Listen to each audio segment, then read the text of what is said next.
की सेविका हूँ, फिर भी मैं अपना योगदान देते रहती हूँ। मैं सोचती रहती हूँ कि मैं भी एक गरीबी रेखा से पली बढ़ी एक महिला हूँ। मेरे बीता हुआ दिन भी बहुत गरीबी से पले बड़े हैं। इसीलिए मैं चाहती हूँ कि आने वाला कल में मेरी जैसे और कई महिलाएं ऐसी तैयार हो कि कुछ बात बोल सके। आज ब्लॉक में हो या जिले में हो या अनुमंडल में हो या उद्योग कारखाने में हो, तो अपना अधिकार के बात को रखना पड़ेगा। अगर आप अपना अधिकार के बारे में, अपना हित के बारे में, राष्ट्र हित के बारे में अगर नहीं बोलिएगा तो कौन बोलेगा। इसीलिए सरकार हम लोग को संविधान बना गया है, संविधान में लिखा गया है अपना अधिकार के बात को हम लोग रख सकते हैं। अगर नहीं रखेंगे तो फिर कैसे जानेगा कोई। इसीलिए अधिकार को बात को रखना पड़ेगा। आज हम लोग के बीच में माननीय कृष्णा जी इतना अच्छी तरह से आप लोग को समझाएं। आज हम लोग का यहाँ का संगठन वीर बहादुर सिंह के द्वारा आज आगे बढ़ रहा है। आज देखने का मौका भी मिल रही है हम लोग को कि देखिए आज इतना ढेर जनसंख्या में यहाँ आप लोग उपस्थित हैं, महिलाएं, पुरुष और मजदूरगण। तो मैं चाहती हूँ कि एकजुटता आप लोग बनाइए रखिए। एकजुटता में दम है, अकेला चना भार नहीं पड़ता। हमको जितना भी मेरा जानकारी क्यों ना आई हो, मेरे पीछे में अगर 5 मजदूर रहेंगे या 5 महिला रहेंगे तो मुझे और ज़्यादा ताकत मिलेगी। इसीलिए आज हम माननीय कृष्णा सिंह जी को तहे दिल से धन्यवाद देना चाहूँगी।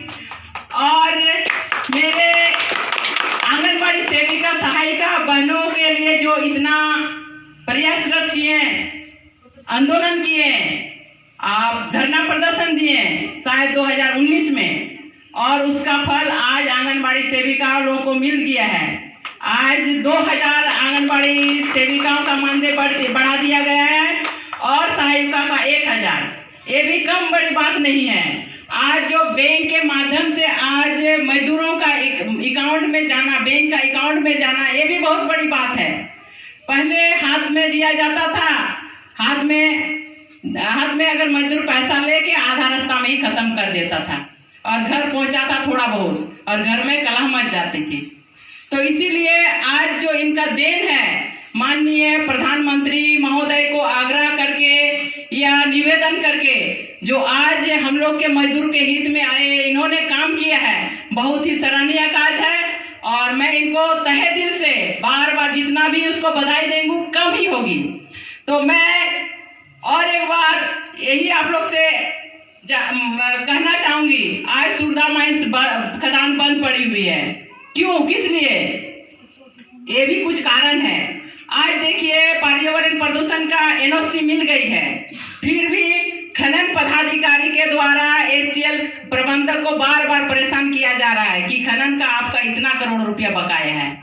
अरे वन विभाग के जितने भी पत्थर खनान है, वहाँ कितना खतर खनान का माफिया लोग पत्थर उठा रहा है, वो नहीं देख रहा है। हम लोग का यहाँ कारखाना क्या बाहर से आया है, पाकिस्तान से आया है? मैं कहना चाहूंगी कि भारतवर्ष का एक खदान है जो हम लोग के बेनासोल पंचायत के अंतर्गत सुरधा माइन चल रही है और एसीएल संचालन कर रही है। तो इसमें 1500-1600 का मजदूरों का रोजी रोटी चल रही है। तो इसमें कहाँ गलत कर रहा है आपका खदान का मैनेजमेंट। तो मैं खनन विभाग से भी मैं कहना चाहूंगी कि क्यों ऐसी कर रहे हैं, क्यों मजदूरों के हित के बारे में नहीं सोच रहे हैं। तो इनके बारे में भी हम आवाज जरूर उठाऊंगी। मैं अक्सर छोटा मोटा आवाज उठाते रहती हूँ, आज भी उठाऊंगी, कल भी उठाऊंगी, और सदैव जब तक रहूंगी तब तक आप लोग के हित में उठाते रहूंगी ये बात। मैं कल ही एक पेपर के माध्यम से प्रकाशित करना चाहूंगी कि खनन विभाग होश में आओ, खनन विभाग होश में आओ। आप 1500 मजदूरों का पेट में लात नहीं मार सकते। अगर आपको लात मारना है तो खनन विभाग वहां आपका पत्थर माफिया कितना पत्थर कारोबारी कर रहा है, आप उसको आप पकड़िए। ये माइंस को बंद करने का आपका कोई औतराज नहीं है। आज अगर यहाँ तांबा निकल रहा है तो हम लोग का देश का जवान बंदूक चला रहा है। इसलिए मैं कहना चाहूंगी, आपका विज्ञापन के माध्यम से मैं उजागर करना चाहूंगी कि अति शीघ्र खनन विभाग होश में आ जाए।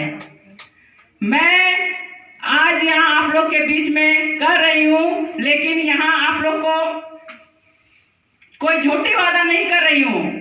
मैं विज्ञापन के माध्यम से कहूँगी, हो सकेगा तो मैं खनन विभाग से भी मिलने के लिए तैयार हूँ।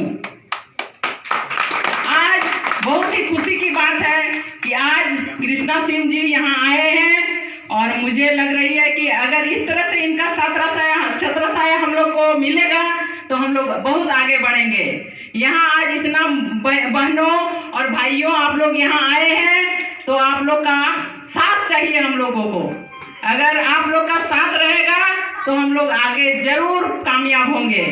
और हम लोग के साथ में तो आप नए संयोजक के रूप में भी आ गए हैं, आपका सरायकेला खरसवां के संयोजक हैं, सहसंयोजक हैं और यहाँ के युवा वर्ग के लड़के लोग भी हैं।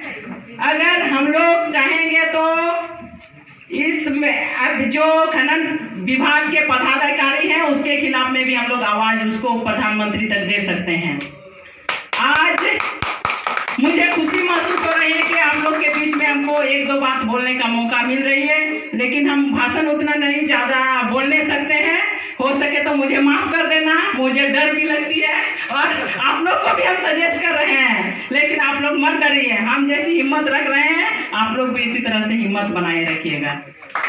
और आज जो बात आप लोग को मुखिया मैडम बोल रही है, मैं भी ब्लॉक से संबंधित कुछ कामें करते रहती हूँ। अगर किसी का पेंशन नहीं बना है तो पेंशन नहीं बना है। विधवा वृद्धा पेंशन का अवधि होता है 60 साल से ऊपर होता है, तो उसका अगर विधवा हो गई है तो उसका पति का मृत्यु प्रमाण पत्र नहीं लगेगा।